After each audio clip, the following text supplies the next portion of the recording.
요한복음 이제 5장 1절에서 18절까지. 지난번에 이제 1장은 이제 서론이라고 했고요. 그 다음에 2장에서부터 4장까지는 이제 한 묶음으로 생각해도 되겠다. 이제 그런 얘기를 했는데, 이제 5장으로 이제 접어드는데, 이 5장에서부터는 어떤 내용들이 나오냐면 크게 두 가지로 이제 주제가 나오는데, 하나는 유대인하고 예수 간에 엄청난 갈등, 알력, 이런 것들이 이제 확 드러나는 그런 게 이제 보이고요. 그 다음에 그런 갈등에 대한 예수님의 반응 또는 예수님의 말씀들, 이런 것들이 이제 5장에서부터 이제 나오기 시작합니다. 그러니까 이때는 무슨 갈등이나 이런 것보다도 예수님이 내가 누군가에 대해서 이렇게 주로 이야기가 됐다면, 여기서부터 이제 유대인들과 굉장한 이제 갈등이 이제 일어나. 그래서 이제 이때부터는 그 유대인이라는 거 해석을, 그 유대인 그럼 뭐 이스라엘 뭐 전체를 얘기하는 거냐, 그렇게 생각하지 마시고, 유대인하면 특히 예수님과 아주 적대적인 편에 서 있는, 아주 부정적으로 보는 그러한 사람들을 유대인이라고 이렇게 생각하면 됐고, 뭐 그래서 이제 5장부터 읽어보겠습니다. 자, 5장 한번 읽어보면, 얼마 후에 유대인의 명절이 되자 예수님께서는 예루살렘으로 다시 올라가셨다. 근데 유대인의 명절인데 이게 어떤 명절인지에 대해서는 밝히지 않고 있어요. 유대인의 명절 중에서는 우리도 옛날에 조금 봤지만 3대 명절이 큰 게 있죠. 6월절이고요. 두 번째는 오순절이고요. 이것도 뭐 맥추절이라고 그럴 수도 있고, 뭐 여러 가지. 세 번째는 이제 장막절 또는 초막절이라고도 그런. 이게 이제 3대 명절인데, 2절 보면은 올라가신 거예요. 어떤 명절인지는 나타나 있지 않아요.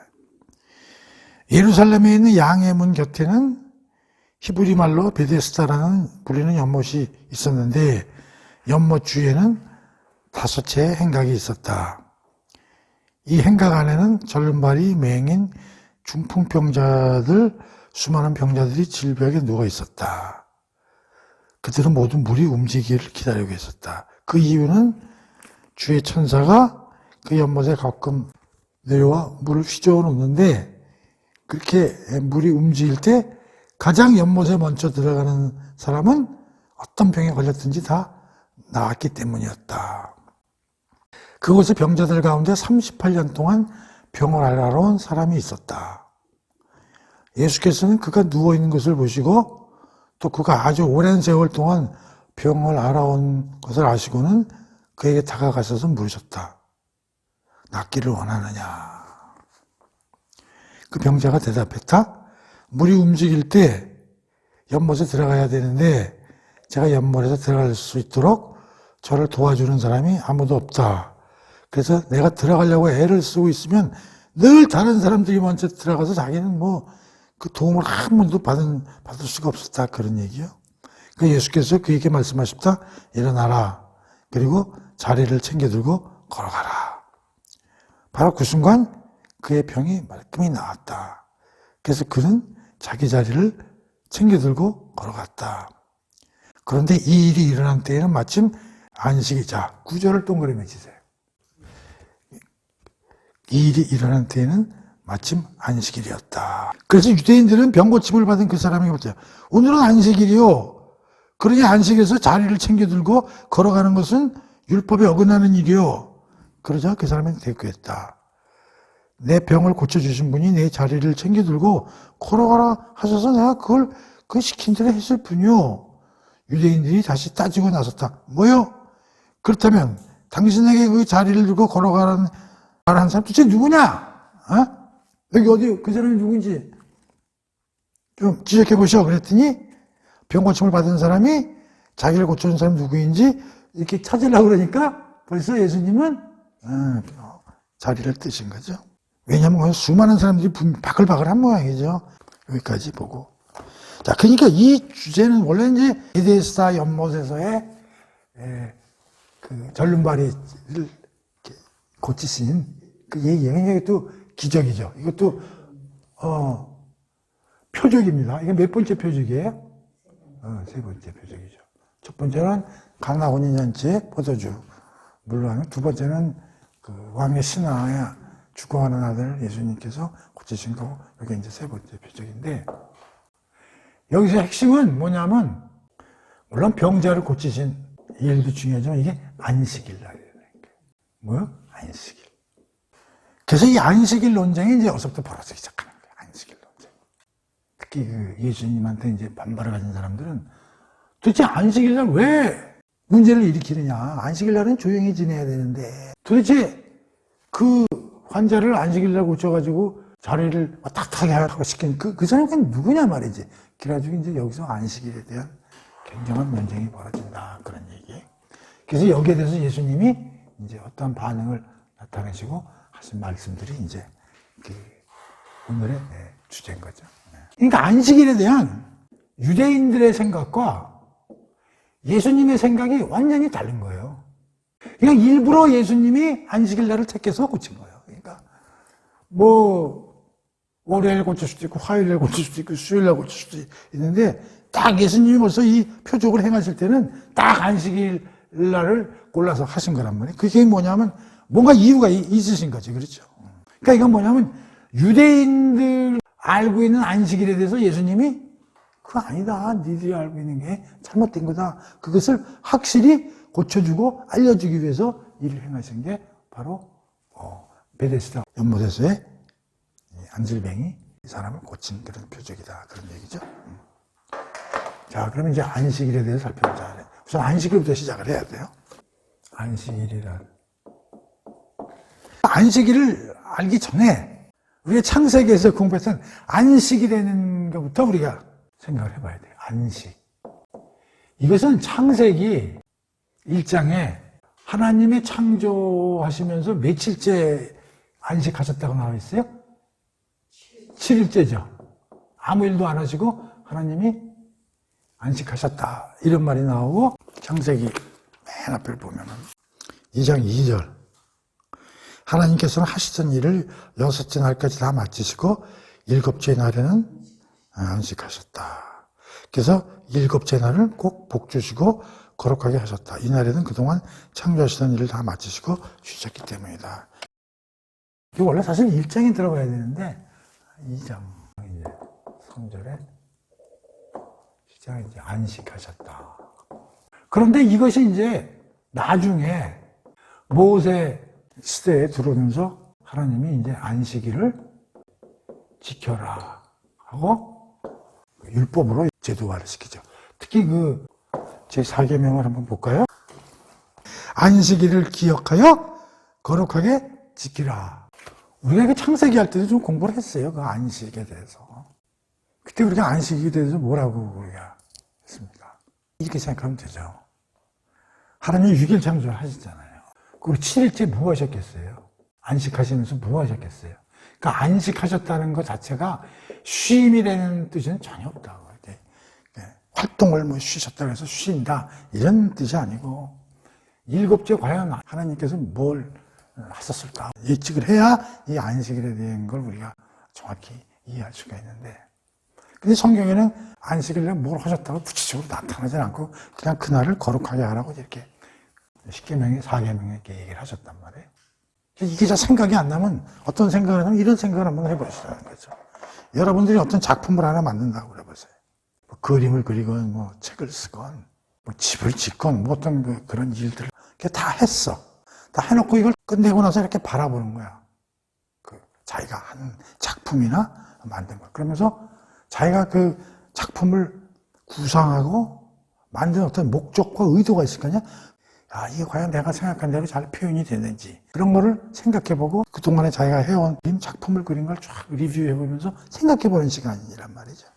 그러니까 이것도 뭐냐면 하나님이 창조를 했을 때는 어떤 목적이 있었을 거라는 거죠. 그러면서 하나님이 계속 창조를 할 때 그때부터 뭐라고 그러냐면 보기에 좋았더라. 이 보기에 좋았다는 건 그냥 눈으로 보기에 좋았다는 뜻도 있지만 당신이 생각한 대로 이게 차질 없이 잘 창조가 되어 가는구나. 그런 얘기란 말이에요. 보기에 좋았다는 뜻이. 그게 하나님의 창조 목적대로 당신이 너무 흐뭇한 거야. 이게 다 일주일 동안 일을 하시고. 그럼 도대체 왜 창조를 하신 거고 어떤 방법으로 창조를 하신 건가를 우리가 숨은 걸 여기서 찾아내야 된다. 그런 얘기죠. 우선 왜 창조를 하셨을까? 하나님의 영광을 발현시키기 위한 하나님의 방편으로서 세상을 창조했고, 특히 그 안에서 자연과 인간, 특히 그 아담과 하와를 창조했을 때는 나름대로 물건만 만드신 게 아니라 사람을까지 만들어서 그들과 하나님이 함께 교제함으로써 그 안에서 영생과 모든 기쁨과 평강과 충만과 이런 거를 누려가면서 멋진 상상을 하면서 하나님이 만드신 거다. 그런 얘기. 그래서 그거를 리뷰하시면서 잘 보고 이제 내가 이렇게 잘 만들었으니까 이제 인간들과 이 자연 내가 만든 사물들과 함께 기쁨과 영광과 사랑이 충만한 이러한 우주를 오퍼레이팅 해나가시겠다는 그런 생각으로 창조를 하셨다는 거죠. 그런데 이것이 깨져버린 거예요. 하나님의 창조 목적이 깨졌단 말이에요. 어떻게 해서 깨졌냐? 다시 반복을 합니다만 사과나무와 생명나무를 탁 동산에다 갖다 놓고 생명나무는 충분히 마셔. 그러나 선악과나무는 손을 대지 말아라. 너희들은 그것은 만지면 안 된다. 라고 얘기했는데도 불구하고 그것에 손을 댐으로써 하나님과의 함께 가는 그런 조건이 깨져버렸다고. 근데 그 깨진 이유 중에 하나가 뭐냐면 사탄이 뱀의 뒤에 있는 하나님을 척대시하는 영적인 존재가 특히 하와를 유혹해가지고 어떻게 했느냐. 창세기 3장 5절에 보면은 거기서 뱀이 뭐라고 그러는가 하와한테. 하나님은 너희가 그 나무 열매를 먹으면 너희의 눈이 밝아지고 하나님처럼 되어서 선과 악을 알게 된다는 것을 아시고 그렇게 말씀하신 것이다. 그게 무슨 뜻이야? 우리는 하나님의 생각대로 순종하면서 하나님과 같이 동행을 해야 되는데 거기 뭐라고 하냐면 너는 창조주와 레벨이 같아질 거다. 그런 얘기요. 충분히 그럴 수 있다는 얘기요. 이게 뭐냐면 우리가 지난 시간에 배운 에스겔서에서 이사야서에서 예수는 하나님이 시키신 일만 하고 배운 대로 하고 나의 양식은 하나님이 시키는 걸 했는데 그와 반대되는 사탄은 뭐요? 하나님과 대등한 입장에서 자기의 이름을 내기 위해서 이게 바로 그거거든. 사과나무에 손을 댄 이유는 뭐요? 3장 5절에 나도 할 수 있다. 하나님과 같아질 수 있다. 교만이죠. 누구의 뜻대로? 나는 하나님의 복종하는 게 아니라 나는 내 뜻대로 살아보겠다는 거예요. 그래서 이렇게 깨진 거죠. 자, 그렇다면 하나님이 생각하는 안식은 아담과 하와가 사탄, 즉 뱀의 유혹에 빠져서 그의 의견을 갖다가 받아들임으로써 결국은 안식은 깨졌다는 거죠. 그래서 안식이 개념이 깨짐으로써 어떠한 일들이 발생하느냐 하면 하나님의 뜻에서 내 생각대로 삶으로서 나오는 어마어마한 부작용이 발생했기 때문에 하나님이 모세 때 안식일을 지켜라 라고 율법으로 명령을 내리신 거다. 그런 얘기예요. 자, 그러면 하나님이 왜 그러면 안식일을 지키라고 이런 명령을 내렸을까? 그 이유가 뭘까? 잘 보시면 하나님과 교제를 하고 순종을 할 때는 어떤 일이 벌어지냐면 모든 부족함이 없는 상태에서 기쁨과 평강이 이루어지는데 이게 깨짐으로써 어떻게 되냐면 하나님과 분리가 됨으로써 모든 게 결핍 상태로 이루어지는 거예요. 하나님이면서 딱 분리가 되니까 예를 들면 뿌리 뽑힌 나무다. 딱 분리가 된 거예요. 그러니까 이제는 자기 스스로 모든 것을 살아야 되는 이런 문제가 발생하는 거죠. 나의 한정된 자원을 가지고 나의 힘으로 모든 일들을 해나가야 되는 이런 문제가 발생하는 거죠. 그런데 하나님과 분리되는 순간에 우리는 재원이 결핍된다는 거죠. 결핍되는 건 모자란다는 게 지혜도 모자라게 되고 시간도 모자라게 되고 공간도 모자라게 되고 모든 리소스, 자원이 한정되어 있는 자원에서 우리의 생명을 유지하고 살아나가려고 하니까 어떤 문제가 발생하냐면 남하고 투쟁을 할 수밖에 없는 거예요. 뺏어야 된다고. 모자라니까. 그러니까 여기서 모든 문제가 발생하기 시작되는 거거든요. 얼마나 힘들어요, 이게. 우리가 하나님한테 복종하고 살면 편한데 하나님을 떠나서 혼자 살려고 그러면 어떻게 되느냐. 나무로 치면은 땅에 박혀 있어야 거기서 수분을 빨아들여가지고 그 가지도 내고 열매도 맺는데 이게 딱 뽑히니까 점점 수분이 많으니까 어떻게 돼? 말라가고 시들어가고 비틀어지고 이렇게 되죠. 그래서 결국은 어떻게 돼요? 죽고 만단 말이에요.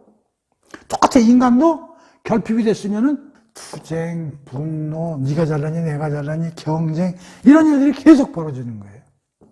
그것이 거기서 나타나는 게 이제 고난, 투쟁, 뭐 병 이런 것들이 계속 발생하면서 결국에는 어떻게 돼? 사망으로 가는 이런 일들이 벌어지게 된다 이 말이에요. 그러니까 하나님이 가만히 보시니까 큰일 났거든. 이거 해결해야 되겠다. 그래서 뭐를 얘기하냐면 안식일을 지켜라. 그 얘기 뭐냐면 너희들이 창조 때 하나님이 세상을 만들고 어떤 걸 꿈꿨는지를 생각을 하고 거기에 걸맞게 생활을 하라라고 명령을 내리는 게 안식일을 지키는 명령이다. 그런 얘기죠. 그런데 유대인들은 어떻게 생각했느냐. 율법이니까 지켜야죠. 하나님 주신 거니까. 그러니까 이 유대인들은 이 안식일을 본질은 잊어먹고 하나님이 주셨으니까 지켜야지 여기에 중점을 둔 거예요.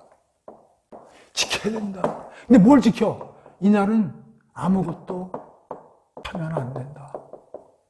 하나님이 나를 거룩하게 하라고 했으니까 아무 짓도 안 하고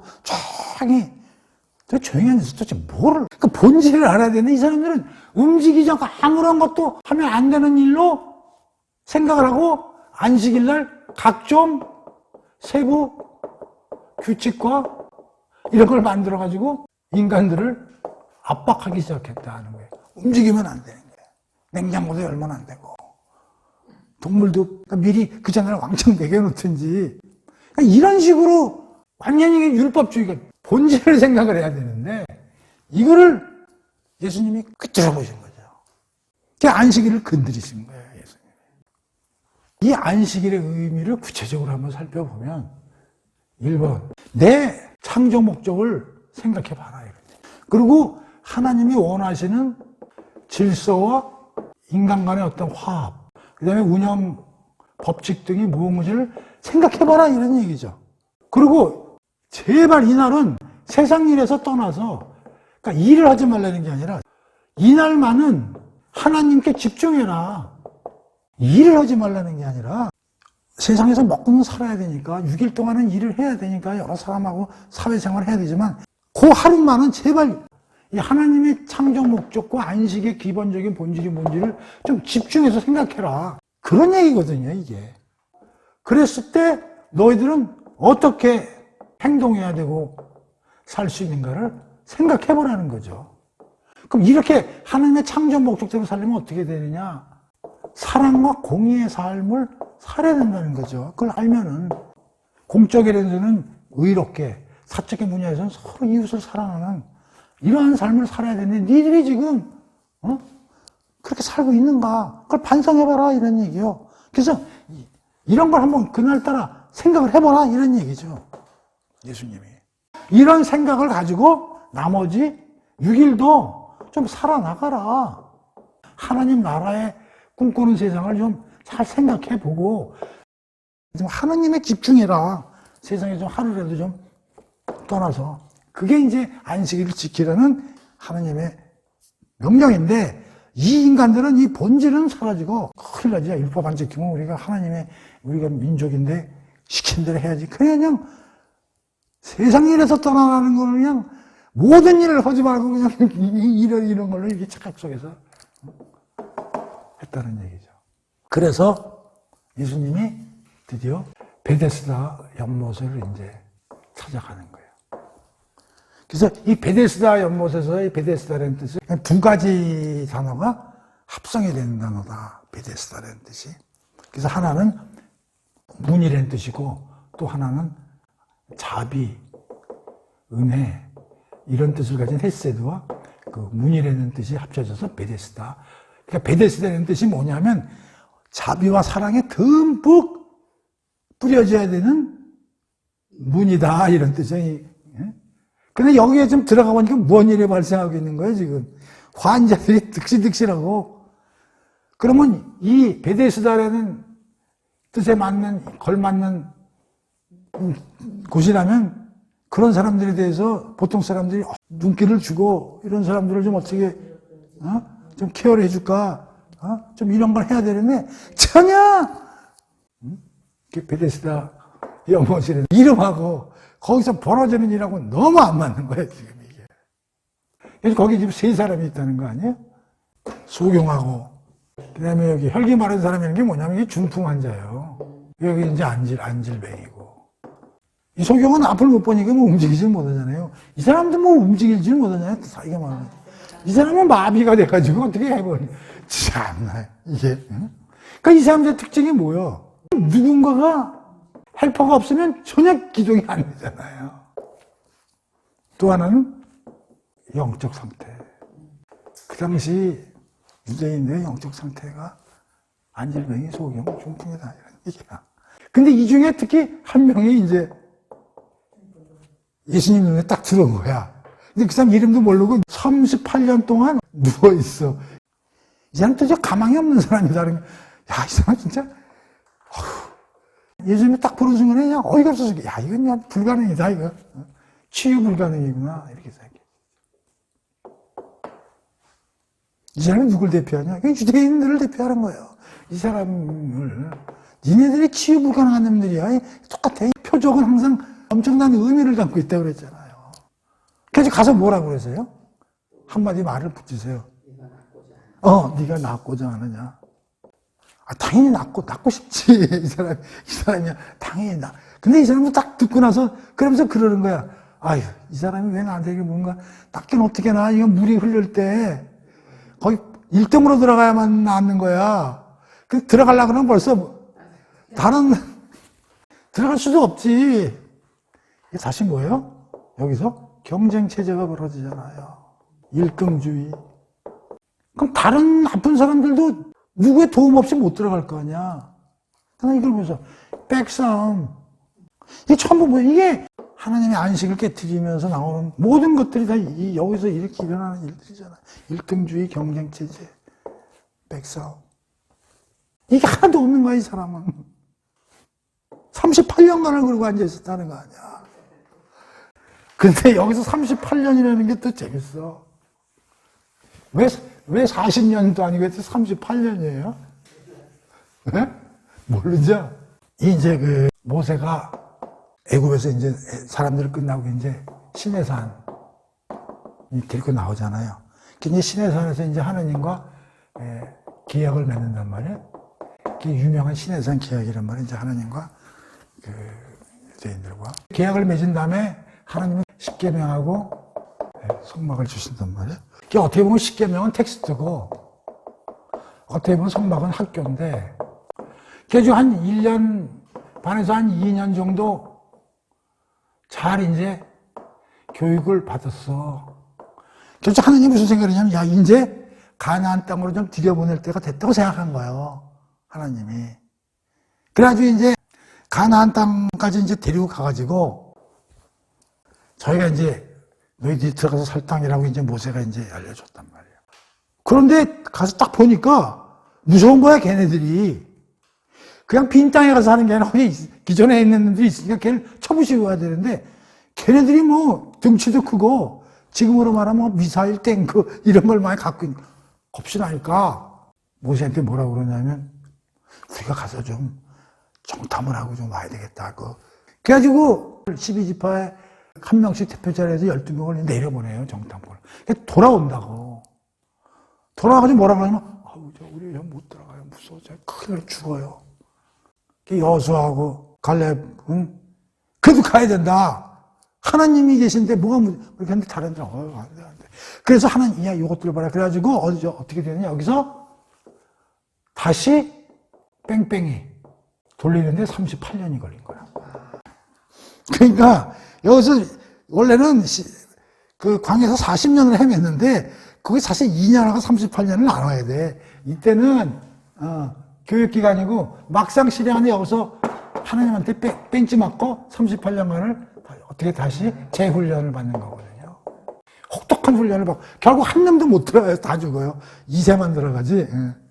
그래서 38년이 그러니까 뭐냐면 하나님의 율법을 말 안 듣고 38년 불순종한 그 예를 이 환자한테 상징적으로 얘기하는 거예요. 38년 된 환자다 이런 얘기.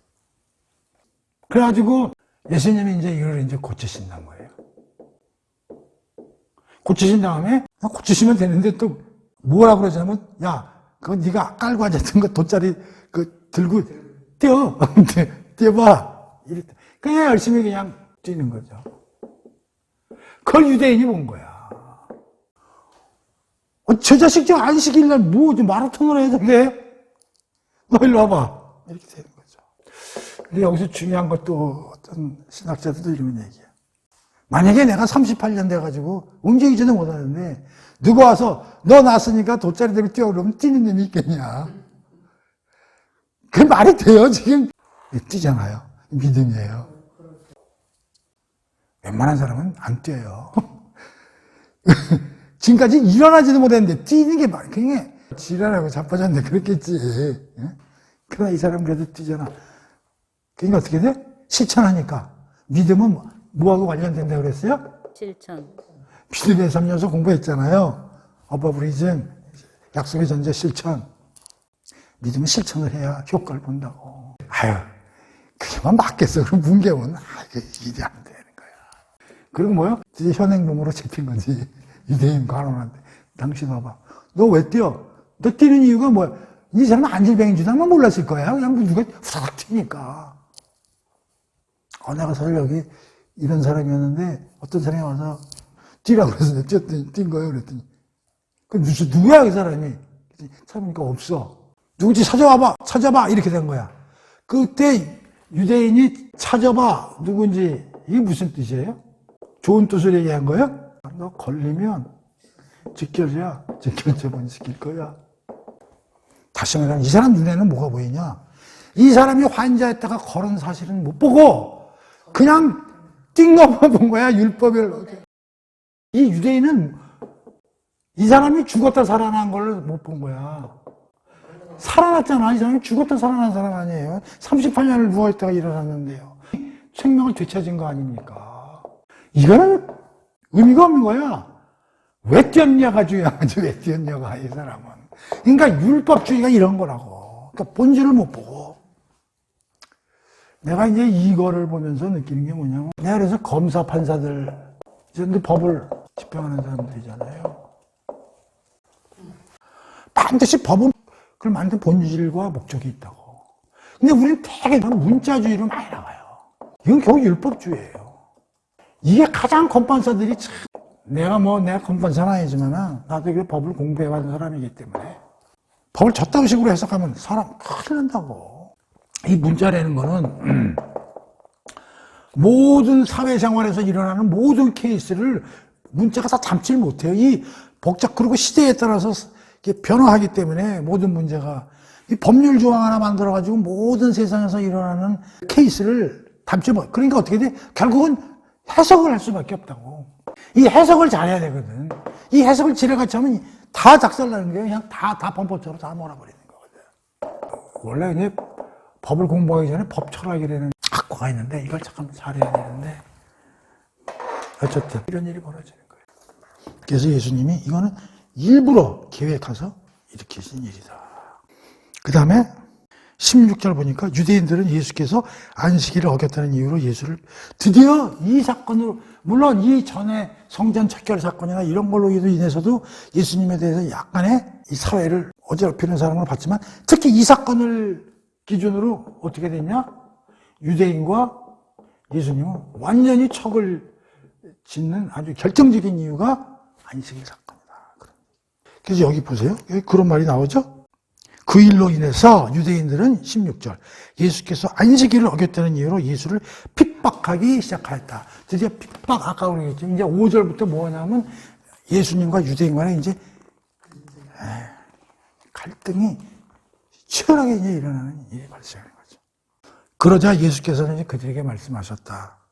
17절 내 아버지께서 지금까지 쉬지 않고 일하시고 계시니 나도 일하고 있어. 이 말씀 때문에 유대인들은 더욱더 예수를 죽이려고 이제 죽이려고까지 이제 벌써 갈등이 고조돼서 올라가는 거예요. 죽이려고 단단히 벌렸다. 예수가 안식일을 어겼을 뿐만 아니라 또 뭐요? 내 아버지라고 그랬잖아요, 여기. 그러니까 지금 얘네들은 기분이 나쁜 게 뭐냐면 안식일을 어긴 거 1.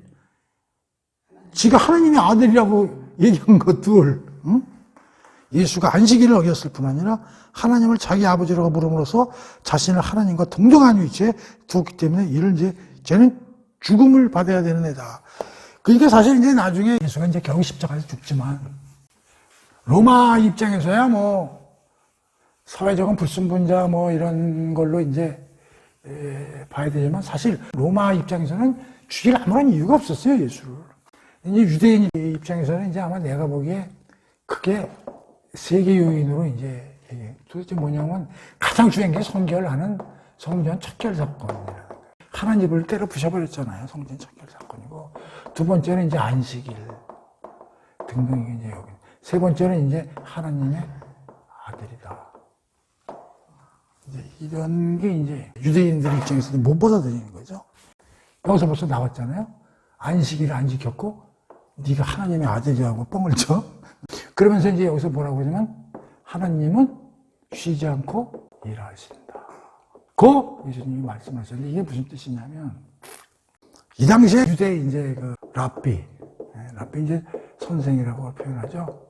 랍비 선생들도 가만히 보니까 안식일 날은 하나님이 거룩하게 하고 조용히 지내라고 그랬는데 이상한 거야.